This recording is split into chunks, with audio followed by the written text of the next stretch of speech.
jabatan, bukan malah tambah dekat ke Allah, tapi tambah jauh dari Allah. Banyak kan? Banyak. Dulu belum punya pangkat, rajin sholat, belum punya pangkat, jarang sholat. Dulu istilahnya belum kaya, rajin berjamaah, udah kaya, udah sholat berjamaah. Tapi kalau berkah, tambah kebaikan diri kita, semakin hari semakin dekat dengan Allah Subhanahu wa Ta'ala. Di saat manusia semakin dekat kepada Allah, di situ ada kebahagiaan. Maka ingat, saya dulu punya teman orang Ciamis. Dia cerita ada seorang kakek-kakek tua tinggal di gubuk, dia punya kebocoran makan pakai piring kaleng, itu pun makan nasi pegaran.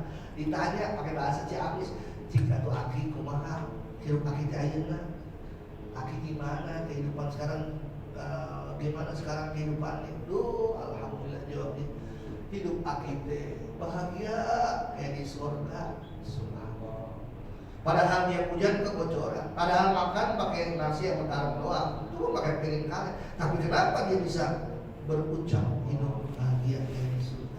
Padahal dia belum merasain surga yang sebenarnya. Karena dirinya dekat dengan Allah Subhanahu wa Ta'ala.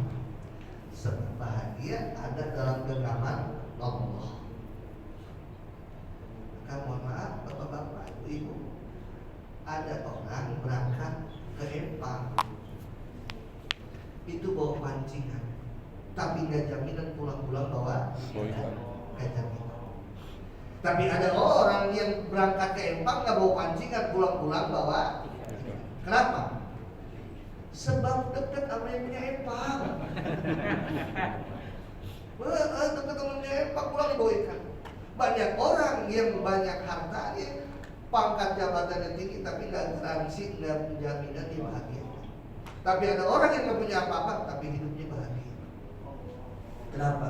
Berkah, diberkahi oleh Allah. Adem berasa hati. Maka jangan aneh ketika kita ibadah, ketika kita taat, ketika kita tahlil, zikir, ada kedamaian di hati. Kenapa?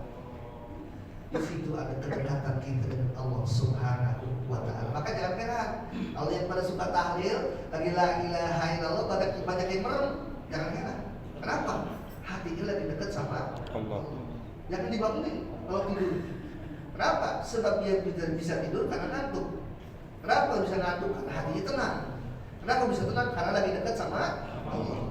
Makanya kalau ada orang lagi tahlil dia bisa tidur, jangan dibangunin. Kenapa? Ini orang lagi dekat sama Allah. Cukup dibisikin aja, besok mau bantal sekalian.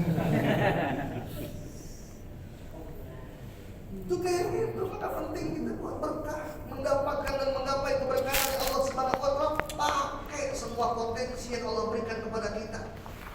Kita dikasih umur panjang, kata hamba Abdullah bin Alawi al-Haddad, Roksun duka, roksun balika. Umurmu adalah modal bagimu. Modal meraih sebanyak-banyaknya bekal untuk menghadap Allah Subhanahu wa Ta'ala. Sementara ketika saat kita ibadah, bukan cuma di akhirat kita bahagia, di alam dunia manusia yang beriman dan bertakwa kepada Allah, manusia yang dekat dengan Allah, dijamin oleh Allah. Alladzina amanu wa kanu yattaqun lahumul busyra fil hayatid dunya wa fil akhirah. La tabdila li kalimatillah, dzalika huwal fawzul 'adzim.